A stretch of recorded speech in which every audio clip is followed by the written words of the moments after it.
Hoje nós estaremos dando continuidade à nossa série de mensagens no meio do teu povo.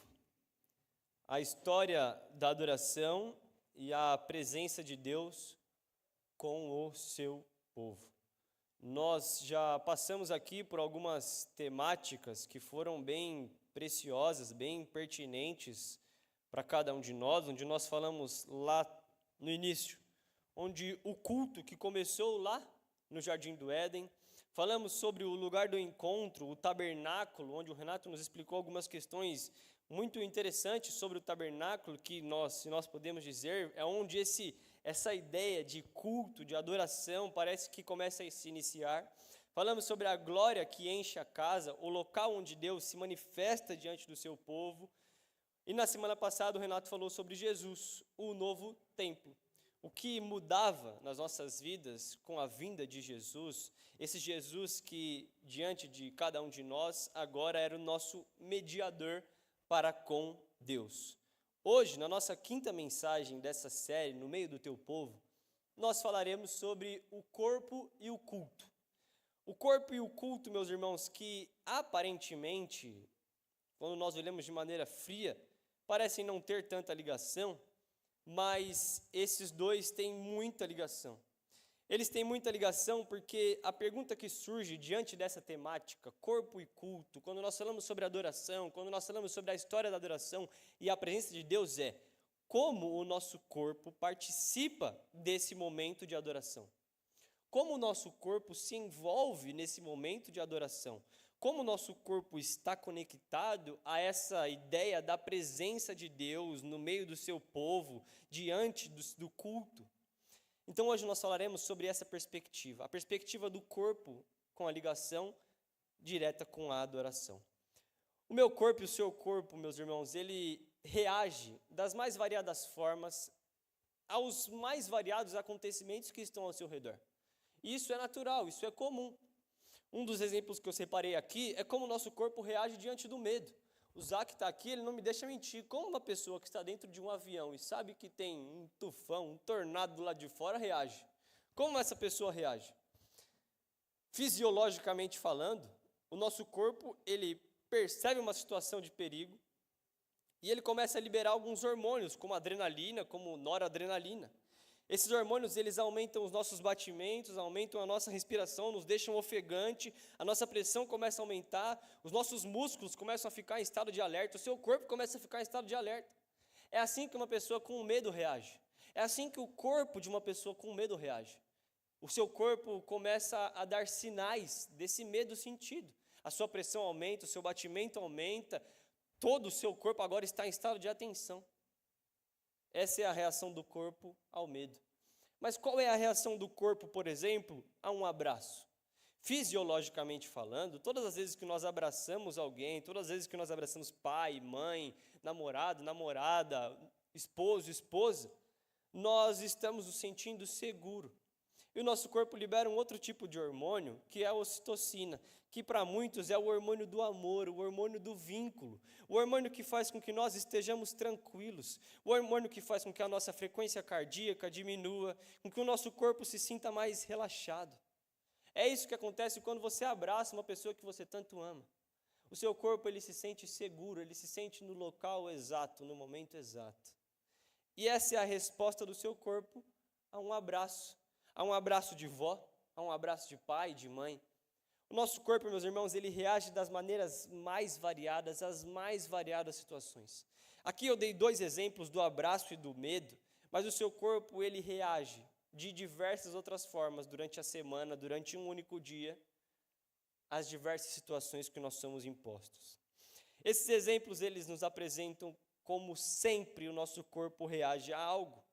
Mas por vezes, meus irmãos, é interessante que nós somos encontrados como quem não está reagindo, está inerte, está sem reação, está em estado vegetativo diante de Deus. E é claro que isso configura um grande problema. Porque o nosso corpo, que naturalmente reage a tudo que está ao nosso redor, reage às altas temperaturas, reage às baixas temperaturas, reage ao medo, reage a um abraço, reage ao momento de raiva, reage ao momento de alegria, reage ao momento de tensão, reage ao momento de extrema felicidade, ele parece que não reage de nenhuma maneira diante de Deus. O nosso corpo, que reage a tudo, diante do dono de todas as coisas, do autor de todas as coisas, do Deus Todo-Poderoso, não reage de forma alguma. Parece que está inerte. Paulo, em Romanos, no capítulo 12, será o texto que nos guiará aqui nos próximos minutos nessa reflexão hoje. Paulo, no capítulo 12 de Romanos, ele nos mostra como esse corpo que nós estamos falando, ele reage. Como o nosso corpo, ele demonstra, como o nosso corpo, ele deve se expressar, ele deve se apresentar diante de Deus.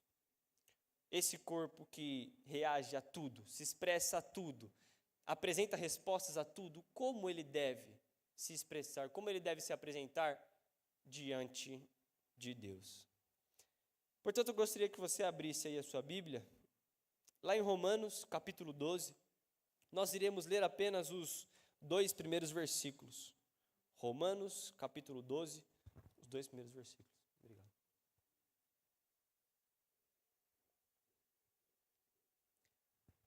Amém? Romanos 12, os versículos 1 e 2. Assim diz a palavra do Senhor. Portanto, irmãos, suplico-lhes que entreguem o seu corpo a Deus, por causa de tudo o que Ele fez por vocês, que seja um sacrifício vivo e santo, do tipo que Deus considera agradável. Essa é a verdadeira forma de adorá-lo. Não imitem o comportamento e os costumes desse mundo, mas deixem que Deus os transforme, por meio de uma mudança em seu modo de pensar, a fim de que vocês experimentem a boa, agradável e perfeita vontade de Deus. Amém? Feche seus olhos. Ó Pai, nós agradecemos porque a sua palavra é rica, a sua palavra é verdadeira, a sua palavra é como uma espada que separa dos nossos corações, ó Pai, o nosso entendimento, separa nossos sentimentos. A sua palavra certamente, ó Pai, ela alcança o mais íntimo do nosso ser. E eu peço que nesse momento a sua palavra alcance os nossos corações, nos fazendo entender a como nós devemos nos apresentar, nos expressar diante do Deus Todo-Poderoso. Em nome de Jesus, amém e amém. Portanto, todas as vezes que nós falamos de corpo e culto, nós não estamos falando de coisas que são antagonistas, mas coisas que devem se completar. Coisas que devem se encontrar, coisas que devem estar em íntima ligação. Paulo, meus irmãos, aqui no versículos 1 e 2 do capítulo 12 de Romanos, ele inicia aqui na minha versão NVT falando, portanto, irmãos, suplico-lhes. Nas versões mais antigas ele fala, rogo-vos, pois, irmãos. Paulo aqui, ele não está trazendo mais uma das suas outras mensagens que também são de grande importância. Mas a partir do momento que Paulo usa essas palavras, suplico-lhes, rogo-vos, pois, irmãos, ele está chamando a atenção dos seus ouvintes para algo que realmente é muito importante. Para algo que realmente tem grande importância, de maneira que essas pessoas deveriam olhar atentamente para aquilo que Paulo vai falar. Olhar atentamente para aquilo que Paulo vai falar, não porque isso daqui merece mais atenção do que as demais, mas porque isso daqui talvez acontecesse com muito mais frequência no meio daquele povo. Nós temos, por exemplo, na igreja de Corinto, aquilo que os historiadores chamam das prostitutas cultuais. Mulheres que se utilizavam do seu corpo para fazerem conexões cultuais com as divindades da época. A prostituição que elas faziam com o seu corpo era a sua forma de adorar. Então, essa questão de adoração, culto, corpo, é uma questão antiga de adoração. E quando Paulo está falando, irmãos, eu suplico a vocês, eu rogo a vocês, que vocês prestem atenção no que será dito. Então, Paulo continua, eu rogo a vocês, eu suplico que vocês entreguem o seu corpo a Deus, por causa de tudo o que Ele fez por vocês. É interessante nós pensarmos aqui, meus irmãos, que quando ele fala de corpo, ele não está fazendo aqui uma divisão, como algumas vezes nós fazemos, de dicotomia, tricotomia, onde nós pensamos que apenas o que acontece no culto é algo espiritual. Apenas o que acontece no culto é algo que toca o seu espiritual ou a sua alma, seja qual divisão você escolhe. Mas aqui, quando Paulo usa a palavra corpo, ele não está falando apenas de uma dimensão daquilo que tange a nossa alma, tange ao nosso espírito. Paulo está falando aqui, meus irmãos, sobre aquilo que é material, sobre o nosso corpo físico. Calvino tem uma frase que ele fala. Quando Paulo usa a palavra corpo aqui, ele tem em mente não só a nossa pele, os nossos ossos, mas a totalidade de tudo que o ser humano é composto. Ele não está falando apenas que aquilo que acontece no culto tange ao seu espírito. Você, num culto, não deve falar, meu espírito foi grandemente abençoado. Nós chegaremos aqui a um momento onde nós falaremos um pouco mais disso. Mas nós não devemos participar, se é que nós podemos falar isso, não devemos participar de um culto apenas com o nosso espírito, apenas com a nossa alma. Nós devemos participar de um culto com corpo, alma e espírito, ou corpo e espírito, seja qual divisão você adota.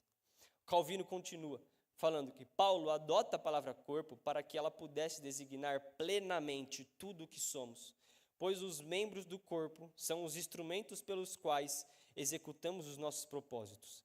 Os membros do seu corpo são os instrumentos pelos quais você executa os seus propósitos. São os instrumentos pelos quais você toma banho, você lava a louça, você varre a casa, você dirige um carro, você trabalha, digita no computador. Os membros do seu corpo te servem. E nós, como corpos inteiros, completos, servimos a Deus. Quando Paulo está falando aqui desse corpo, ele não está fazendo divisões aqui sobre algo espiritual. Ele está falando sobre a totalidade do ser humano. E isso envolve a nossa pele, os nossos ossos, nossos músculos, o nosso fôlego de vida. É interessante nós lembrarmos que Paulo, também na carta aos Romanos, lá no capítulo 6, nos versículos de 11 a 14, ele vai dizer algo muito interessante. Quando ele fala assim: da mesma forma, considerem-se mortos para o poder do pecado e vivos para Deus em Cristo Jesus. Não deixe que o pecado reine sobre o seu corpo, que está sujeito à morte, cedendo aos desejos pecaminosos. Não deixe que nenhuma parte do seu corpo se torne instrumento do mal para servir ao pecado. Mas, em vez disso, entreguem-se inteiramente a Deus, pois vocês estavam mortos e agora têm uma nova vida. Portanto, ofereçam o seu corpo como instrumento para fazer o que é certo, para a glória de Deus. O pecado não é mais o seu senhor, pois vocês já não vivem sobre a lei, mas sob a graça de Deus. Esse corpo que Paulo fala aqui no outro capítulo de Romanos, é o que nós devemos entregar. É esse corpo, a totalidade do ser humano que Paulo está falando. Entreguem o seu corpo a Deus, por causa de tudo o que ele fez. Tudo o que ele fez aqui envolve tudo que Paulo já falou para trás nos 11 capítulos anteriores de Romanos. Envolve as questões de bondade, de graça, todas as questões de redenção que Paulo trata com tanta clareza. Por isso que Paulo fala: entreguem todo o seu corpo, entreguem-se por completo ao Senhor. E ele continua na parte B do versículo 1, que vocês sejam um sacrifício vivo e santo, do tipo que Deus considera agradável. É muito interessante nós nos lembrarmos aqui que a ideia de sacrifício, ela é retirada, provavelmente, do Antigo Testamento. O Renato nos lembrou aqui sobre as questões do tabernáculo, as questões sacrificiais que o Antigo Testamento nos apresenta, as questões do sacerdote, do sumo sacerdote. E essa ideia de sacrifício está totalmente ligada ao que a gente tem lá no Antigo Testamento. O autor André Heinck, ele, quando fala sobre essa ideia de sacrifício no Antigo Testamento, ele faz referência a como os sacrifícios lá atrás, eles tinham um caráter duplo, eles tinham um duplo caráter. Esse duplo caráter fala de duas questões importantes. A primeira delas é que o sacrifício celebrava a boa relação que nós tínhamos com Deus.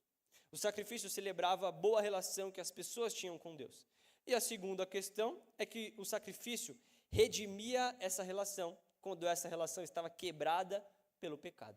Portanto, primeiramente, o sacrifício celebrava a boa relação com Deus. E segundo, redimia a relação quando esta era quebrada pelo pecado. Nós temos aqui duas coisas importantíssimas, meus irmãos. Mas o André Heinck, quando ele lembra do sacrifício do Antigo Testamento, ele cita a seguinte frase: independente de qual caráter nós estamos falando, o sacrifício não era uma punição, mas uma celebração da aliança do povo com o seu Deus. E aqui, meus irmãos, isso aqui que eu vou falar também é frase do André Heinck, não é a minha frase. A maioria dos sacrifícios era um churrasco comido pelos familiares do ofertante e sacerdotes na presença do Senhor. Tudo isso era uma celebração dessa aliança com o Senhor. Portanto, o que nós devemos ter aqui como ideia principal, o que nós devemos compreender do que Paulo está falando aqui, que nós devemos apresentar os nossos corpos como um sacrifício, é que nós devemos entender que esse sacrifício é o que celebra essa boa relação que nós temos com Deus. Apresentar os nossos corpos como sacrifício é o que celebra a aliança que nós temos com o Senhor. E aqui nós estamos falando, meus irmãos, não do sacrifício do segundo caráter, o que redime a nossa relação após o pecado. O que redime a nossa relação com Deus após o pecado é o sacrifício de Cristo. Nada que eu e você façamos nos redime do nosso pecado diante de Cristo. Mas quando Paulo nos fala que nós devemos apresentar os nossos corpos como um sacrifício, parece que ele está nos lembrando desse primeiro caráter que o André Heinck está falando. Essa ideia onde nós estamos celebrando a aliança que nós temos com Deus. E para além disso, é muito importante que nós tenhamos essa boa relação com Deus. Porém, para que nós tenhamos essa boa relação com Deus, parece que nós devemos nos adequar a essa relação com Deus. Quando você vai diante de um juiz, num tribunal, você não vai com qualquer tipo de roupa. Quando você vai no estádio de futebol, você não vai com qualquer tipo de roupa. Se você vai no estádio do Corinthians, por exemplo, você não deve ir com uma camisa verde. Amém? Se você vai num hospital, você não deve ir com um pijama, por exemplo, talvez, a não ser em casos extremos. Portanto, meus irmãos, nós devemos nos adequar a essa ideia de celebrarmos a aliança que nós temos com o Senhor. E nós nos adequamos exatamente com as ideias que Paulo coloca aqui. Nós que apresentamos o nosso corpo, a totalidade do nosso ser como um sacrifício. Ele dá 3 qualificações desse sacrifício. Esse sacrifício deve ser um sacrifício vivo, santo e um sacrifício que agrada a Deus. Primeiramente, ele fala que nós devemos ser um sacrifício vivo. É muito interessante que no Antigo Testamento, onde nós puxamos essa ideia de sacrifício, os sacrifícios, eles tinham essa ideia total de apaziguar o Senhor, trazer paz diante do pecado. Os sacrifícios, eles prestavam os seus serviços mediante a morte.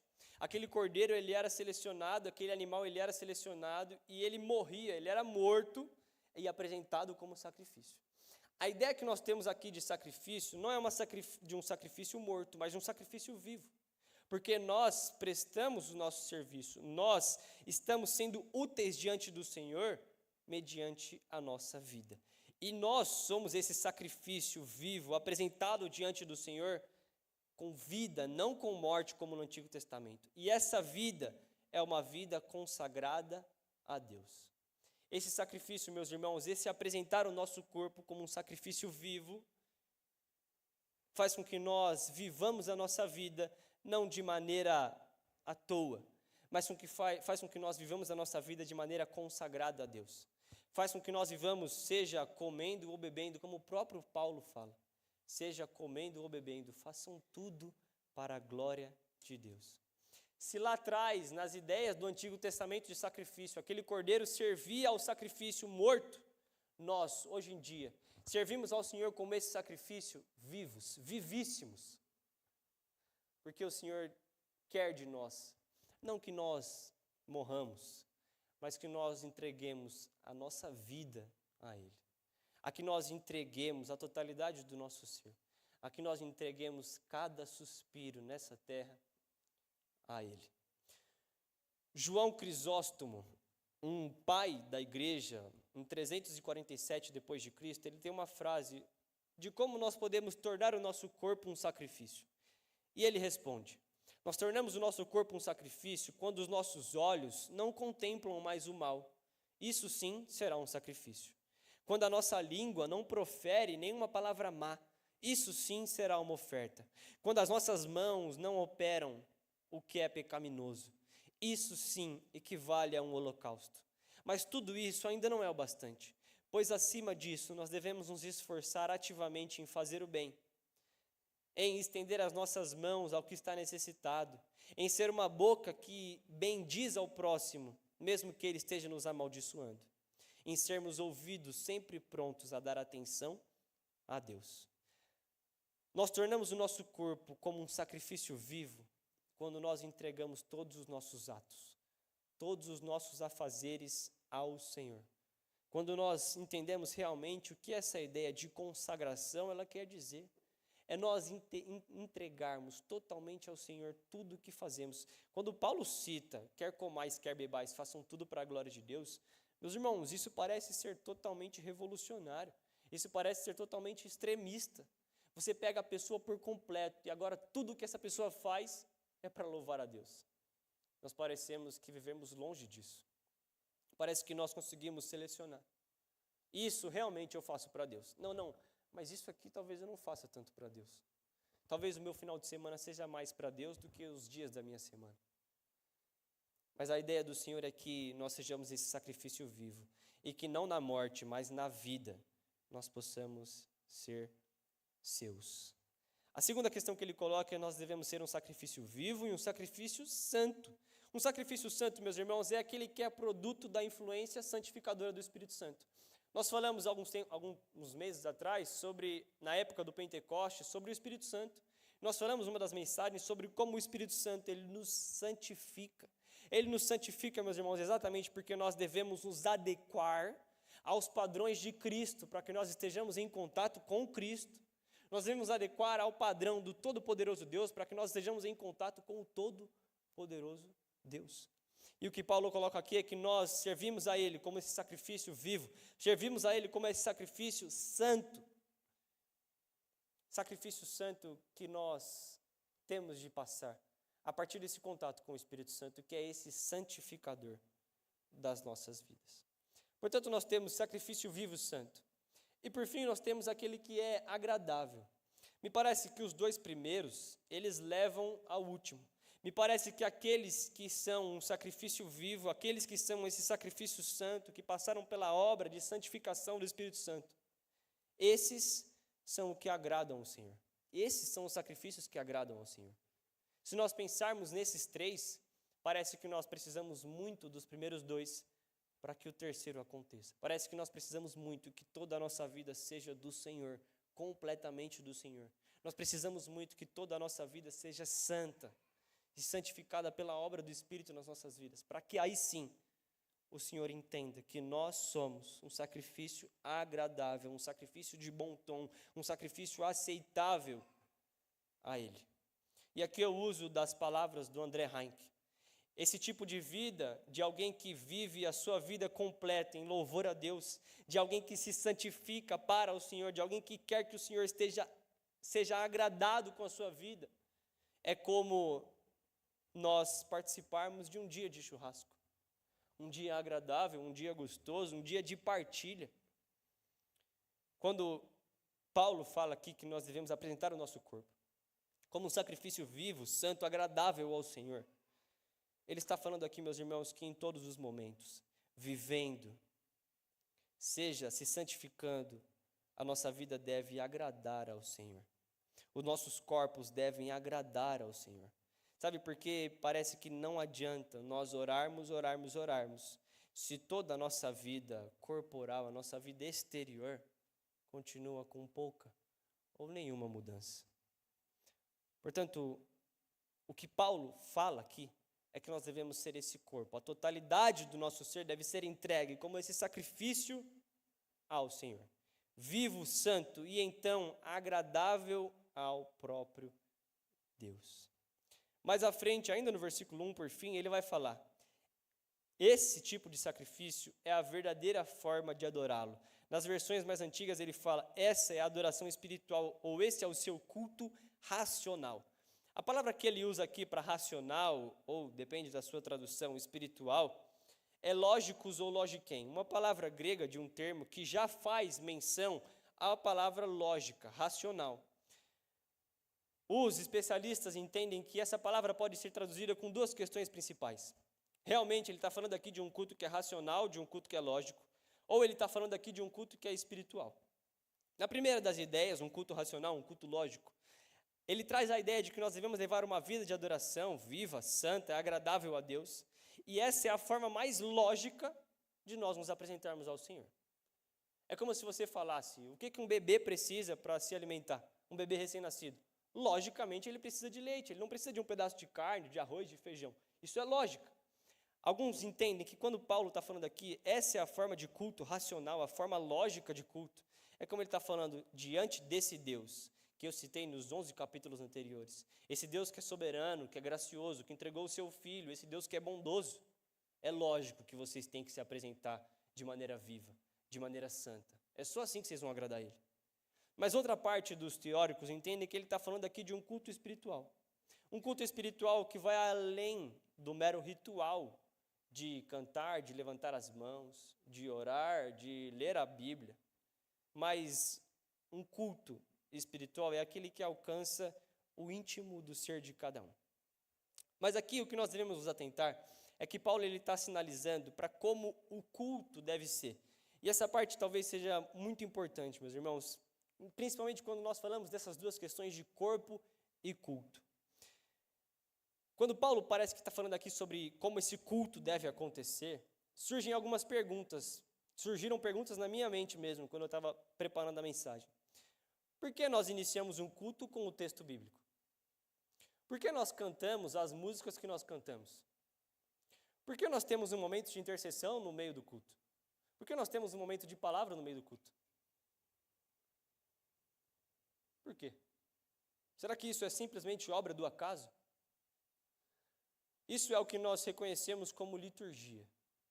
A liturgia, ela não é apenas uma formalidade.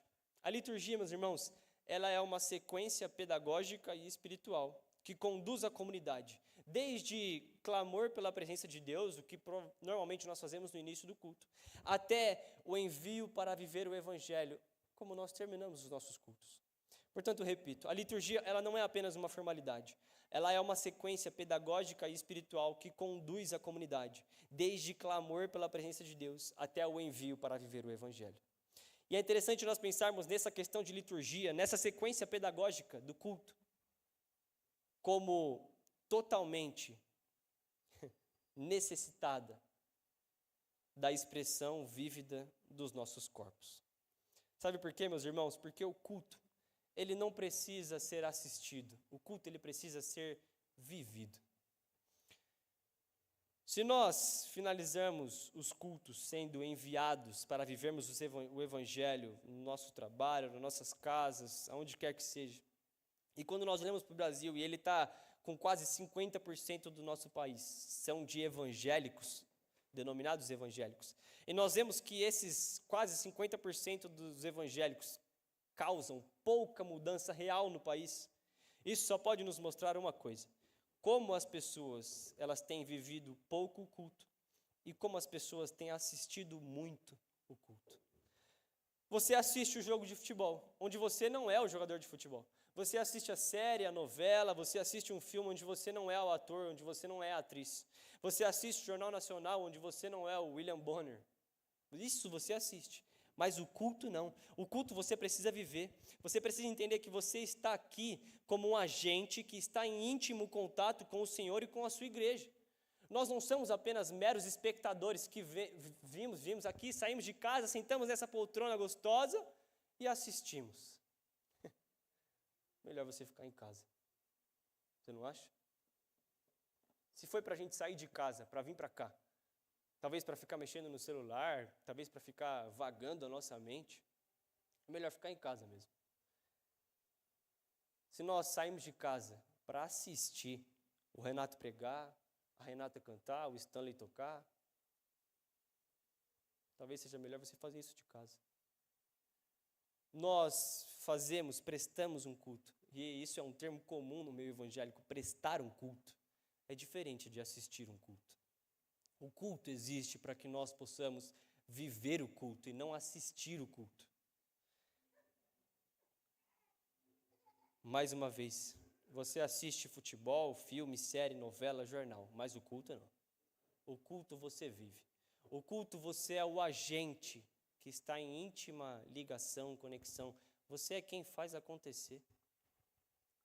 Porém, parece que nós nos esquecemos um pouco disso. Parece que isso se perde na nossa memória. E talvez isso traga grandes e grandes problemas. Porque a partir do momento que nós separamos o corpo do culto, meus irmãos, nós estamos separando algo muito importante daquilo que nós fazemos todos os domingos aqui.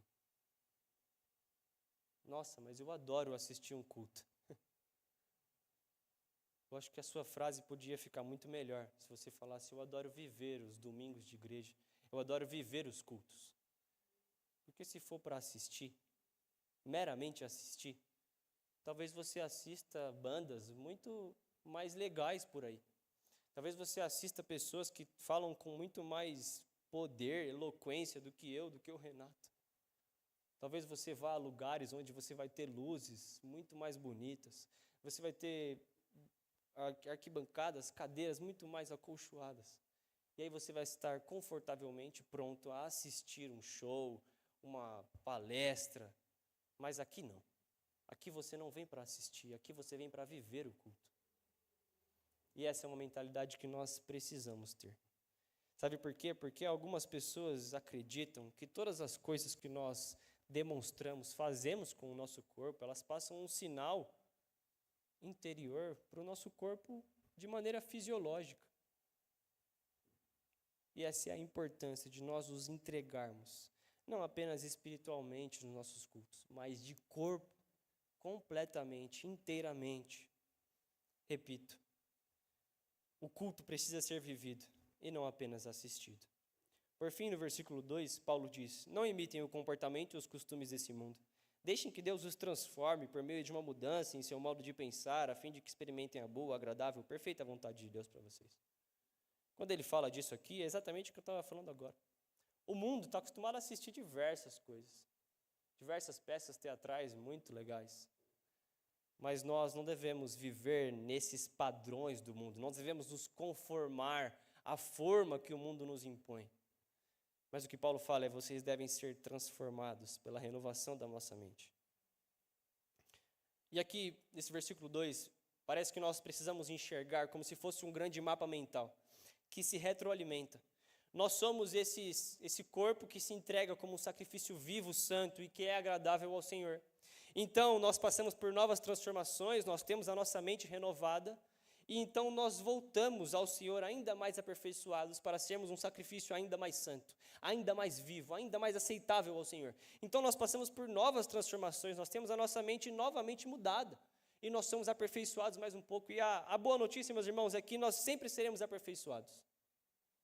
Sempre, até que Cristo volte ou até que nós o encontremos. Nós seremos aperfeiçoados até o final da nossa vida.